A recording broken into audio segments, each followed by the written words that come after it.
और डिजीज़ जिसका नाम है कैंसर। बहुत बार सुना होगा आपने कैंसर यानी कि कर्क रोग जिसे हम कहते हैं। अब क्या होता है कि हमारी बॉडी में सेल डिवीज़न होता है, सेल डिवाइड करते हैं, बॉडी में ग्रोथ होती है, इस तरीके से नॉर्मल फंक्शनिंग बॉडी की चलती है।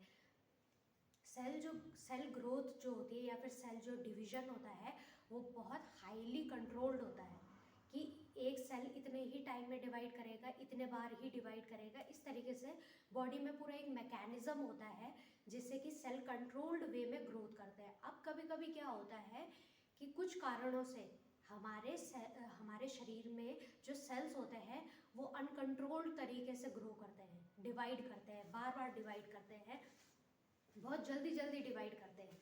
तो उससे क्या होता है कि जो सेल अनकंट्रोल्ड तरीके से डिवाइड कर रहा है, हम उस सेल को बोल देते हैं कैंसरस सेल।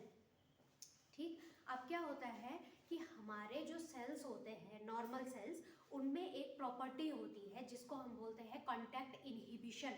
इसको ऐसा क्यों बोलते हैं? क्योंकि नॉर्मल सेल्स जो होते हैं वो अपने आसपास के जो सेल्स होते हैं उनकी ग्रोथ को कंट्रोल करने में हेल्प करते हैं। अब क्या होता है, जो कैंसर सेल्स होता है इनमें ऐसा कुछ नहीं होता है कि एक सेल अगर कैंसरस बन भी गया तो और सेल्स कैंसरस नहीं बनेंगे, उसके आसपास के और सेल्स भी कैंसरस होने शुरू हो जाते हैं, यानी कि अनकंट्रोल तरीके से डिवाइड करना शुरू कर देते हैं। अब क्या होता है कि जो कैंसर होता है ये क्या होता है, कैंसरस जो सेल्स होते हैं ये डिवाइड करते रहते और एक मास ऑफ सेल्स बना देते हैं जिसको हम बोलते हैं ट्यूमर। ट्यूमर को हम नियोप्लास्टिक सेल्स भी बोलते हैं। ठीक।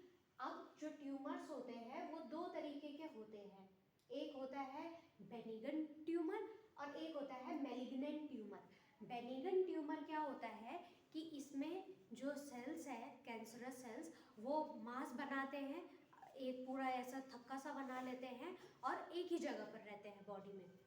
जबकि मैलिग्नेंट ट्यूमर क्या होता है, ये बॉडी में जगह जगह फैलते हैं, यानी कि ये जो ट्यूमर होता है ये क्या करते हैं, ब्लड के थ्रू बॉडी के डिफरेंट पार्ट्स में जाते हैं, वहीं पर ही लॉज हो जाते हैं, वहीं पर ही चिपक जाते हैं और बाकी के और सेल्स को भी कैंसरस बनाना शुरू कर देते हैं। ये वाला जो मैलिग्नेंट ट्यूमर्स होते हैं ये बहुत हार्मफुल होते हैं। इनकी ये प्रॉपर्टी कि ये एक जगह से बॉडी की एक जगह से दूसरी जगह पर ट्रैवल कर रहे हैं, इनकी इस प्रॉपर्टी को हम बोलते हैं मेटास्टेसिस। यानी कि ये जो ट्यूमर होता है ये बॉडी के अलग अलग पार्ट्स में जाकर जो हेल्दी सेल्स है, नॉर्मल सेल्स है, उनको भी ट्यूमर सेल्स या फिर कैंसरस सेल्स बनाना शुरू कर देता है। अब कैंसर आखिर बॉडी में होता कैसे है? तो कैंसर प्रोड्यूसिंग कुछ सब्सटेंस होते हैं, कुछ एजेंट्स होते हैं जिनको हम बोलते हैं कार्सिनोजेंस। कार्सी वर्ड जो है उसका मतलब है कैंसर और कार्सिनो वर्ड का मतलब होता है कैंसर, और जेंस यानी कि जनरेटिंग, यानी कि कैंसर जनरेटिंग कुछ एजेंट्स होते हैं। वो एजेंट्स होते हैं मेनली तीन तरीके के, एक फिजिकल, केमिकल और बायोलॉजिकल। फिजिकल एजेंट्स जो होते हैं वो होती है कुछ आयनाइजिंग रेडिएशंस जैसे कि एक्स रेज, गामा रेज, और कुछ नॉन आयनाइजिंग रेडिएशन जैसे कि यूवी रेज। ये क्या करते हैं, सेल्स में जो डीएनए होता है उसको अफेक्ट करती है, उसको मींस डिस्ट्रॉय करती है या फिर उस पर कुछ ना कुछ इफेक्ट डालती है, जिस वजह से क्या होता है कि डीएनए क्या करता है, खराब हो जाता है और सेल जो है वो कैंसरस बन जाता है। और दूसरे तरीके के हैं केमिकल एजेंट्स। केमिकल एजेंट्स जैसे कि tobacco smoke, mustard gas sorry, ये जो होते हैं ये क्या करते हैं, बॉडी में जाते हैं और कैंसर प्रोड्यूस करते हैं। टोबैको जो स्मोक होता है ये मेनली लंग कैंसर के लिए रिस्पॉन्सिबल होता है। तीसरे जो एजेंट्स हैं वो हैं बायोलॉजिकल एजेंट्स। कुछ वायरसेस होते हैं जिनको हम बोलते हैं ऑन्कोजेनिक वायरसेस। ऑन्को वर्ड जो होता है उसको हम बोलते हैं कैंसर के लिए, इस वर्ड को यूज किया जाता है ऑन्को। बल्कि कैंसर पे जो स्टडी की जाती है, साइंटिफिक स्टडी, उसको हम ऑन्कोलॉजी ही बोलते हैं।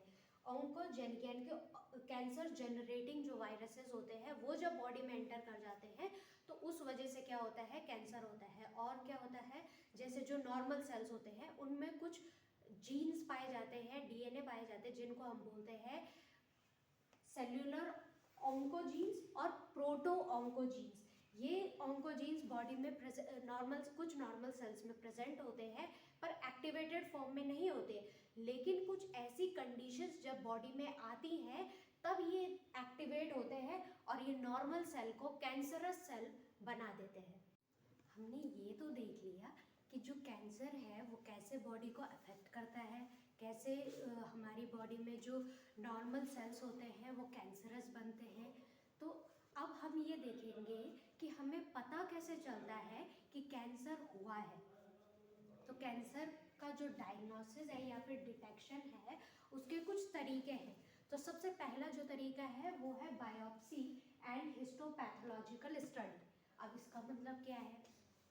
बायोप्सी में क्या होता है, ये एक प्रोसेस होती है।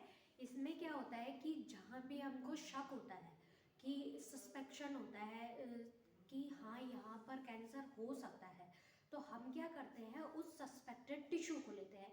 टिश्यू सेल्स का ग्रुप होता है, ठीक। तो टिश्यू को वहाँ पर से लेते हैं और हम लैब में जाकर चेक करते हैं कि यहाँ पर सेल की एबनॉर्मल ग्रोथ हो रही है या नहीं हो रही है। अगर हो रही है तो कैंसर है और नहीं हो रही है तो वो कैंसर नहीं है।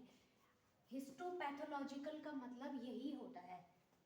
जब हम बायोप्सी वाली प्रोसेस में क्या करते हैं कि टिश्यू लेते हैं, टिश्यू का एक पार्ट लेते हैं और लैब में जाकर चेक करते हैं। तो लैब में चेक करने वाली जो प्रोसेस होती है वो ये होती है हिस्टोपैथोलॉजिकल। हिस्टो वर्ड का मतलब होता है टिश्यू और पैथोलॉजी जो वर्ड है उसका मतलब हम सभी को पता है कि जब भी हम किसी डिजीज़ की स्टडी करते हैं तो क्या होता है कि टिश्यूज़ में हम देखते हैं कि कैंसर है या नहीं है। दूसरा तरीका है सीटी स्कैन। सीटी स्कैन का मतलब होता है सेंट्रल टोमोग्राफी स्कैन। आपने हॉस्पिटल में सुना भी होगा ये टर्म कई बार कि सीटी स्कैन करते हैं। तो इसमें क्या होता है कि पूरे बॉडी का एक जो भी पर्टिकुलर पार्ट जहाँ पर हमको शक है कि यहाँ पर कैंसर हो सकता है तो वहाँ पर हम एक स्कैन लेते हैं, तब उससे हमको पता चल जाता है कि कैंसर है या नहीं है। तीसरा जो तरीका है वो है MRI स्कैन। MRI स्कैन का मतलब क्या है? Magnetic resonance imaging scan. इस स्कैन में क्या होता है कि हम मैग्नेटिक एक मशीन होती है बड़ी सी, उसमें पूरे जो भी हमको ऐसा है कि इस इंसान को कैंसर हो सकता है उसको उस मशीन के थ्रू पास करवाया जाता है और उसके बाद एक कुछ इमेजेस देखने को हमको मिलती है और उससे हमको पता चल जाता है कि कैंसर है या नहीं है। अब कैंसर का ट्रीटमेंट क्या है? वैसे तो कैंसर का ट्रीटमेंट बहुत ऐसा होता है कि मुश्किल है, पर फिर भी जो कैंसर है उसके ट्रीटमेंट की कुछ तरीके हैं। तो सबसे पहला तरीका है रेडियोथेरेपी। रेडियोथेरेपी में क्या होता है, कुछ रेडिएशन, स्पेशल रेडिएशंस का हम यूज़ करते हैं। वो रेडिएशन बॉडी में अंदर जाती हैं और कैंसर सेल्स को डिस्ट्रॉय कर देती है। ये होती है रेडियोथेरेपी। दूसरी जो थेरेपी है उसका नाम है इम्यूनोथेरेपी। इम्यूनोथेरेपी में क्या होता है कि हमको कुछ सब्सटेंसेस दिए जाते हैं, उस सब्सटेंस का नाम होता है इंटरफेरॉन्स।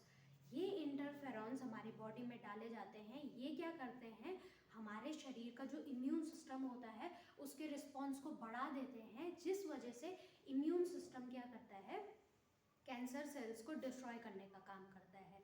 हमारे इम्यून सिस्टम में एक ऐसा चीज़ होती है जिससे क्या होता है कि वो हमारी बॉडी कैंसर सेल्स को डिटेक्ट कर सकती है, मार सकती है।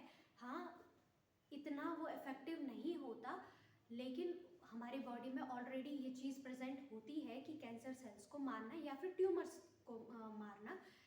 तो क्या होता है कि इम्यूनोथेरेपी में वो जो इंटरफेरॉन्स होते हैं ये उस इम्यून रिस्पॉन्स को बढ़ा देते हैं, जिससे क्या होता है कैंसर सेल्स या जो ट्यूमर सेल्स है जिनका एक और नाम है नियोप्लास्टिक सेल्स, वो डिस्ट्रॉय हो जाते हैं। तीसरा जो तरीका है ट्रीटमेंट का वो है कीमोथेरेपी। कीमोथेरेपी में क्या होता है, कुछ केमिकल्स बॉडी में डाले जाते हैं या दिए जाते हैं कैंसर पेशेंट्स को, जिस वजह से क्या होता है कि कैंसर डिस्ट्रॉय हो जाता है।